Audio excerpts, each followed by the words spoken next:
পবিত্র ঈদ উল ফিতরকে সামনে রেখে বাজারে বেড়েছে নতুন টাকার চাহিদা। প্রতি বছরের মতো এবারও অনেকেই ঈদ সালামি, জাকাত ও ফিতরা দেওয়ার জন্য নতুন টাকা সংগ্রহ করতে চান।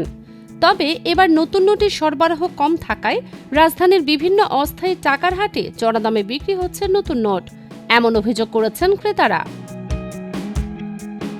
রাজধানীর গুলিস্তান, মতিঝিল সহ বিভিন্ন এলাকায় অস্থায়ী দোকানে নতুন নোট বিক্রি করতে দেখা যাচ্ছে। ক্রেতাদের দাবি, এবার নতুন নোট কিনতে গিয়ে প্রতি বান্ডিলে ৫৫০ থেকে ৭০০ টাকা পর্যন্ত অতিরিক্ত গুনতে হচ্ছে। যেমন ১০ টাকার ১০০টি নোটের একটি বান্ডিলের মূল্যমান ১০০০ টাকা হলেও বাজারে সেটি বিক্রি হচ্ছে ১৫৫০ থেকে ১৭০০ টাকায়। এছাড়া ২০ টাকার বান্ডিলে প্রায় ৫০০ টাকা এবং ৫০, ১০০ ও ৫০০ টাকার বান্ডিলে ৫০০ থেকে ৬০০ টাকা পর্যন্ত বাড়তি দিতে হচ্ছে ক্রেতাদের। ক্রেতারা বলছেন, ব্যাংক থেকে নতুন নোট পাওয়া অনিশ্চিত হওয়ায় অনেকেই আগেভাগেই অস্থায়ী বাজার থেকে নতুন নোট কিনছেন। অনেকের পক্ষে অফিস সময়ের মধ্যে ব্যাংকে গিয়ে দীর্ঘ লাইনে দাঁড়িয়ে নতুন নোট সংগ্রহ করা সম্ভব হয় না।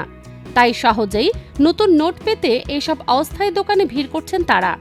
অন্যদিকে বিক্রেতাদের দাবি, বাজারে নতুন নোটের সরবরাহ কম থাকায় বেশি দামে সংগ্রহ করতে হচ্ছে। কয়েক হাত ঘুরে নতুন নোট তাদের কাছে পৌঁছাচ্ছে বলেও জানান তারা। এদিকে বাংলাদেশ ব্যাংক জানিয়েছে, নোট ছাপানোর কাগজ ও কালি সংকটের কারণে নতুন নোটের সরবরাহ সীমিত হয়ে পড়েছে। ফলে বাজারে ছেঁড়া ও পুরনো নোটের ব্যবহার বেড়েছে। বাংলাদেশ ব্যাংকের মুখপাত্র জানান, নতুন নোটের সরবরাহ স্বাভাবিক হতে কিছুটা সময় লাগবে এবং ধীরে ধীরে ডিজিটাল বা ক্যাশলেস লেনদেন বাড়ানোর লক্ষ্যেও কাজ চলছে।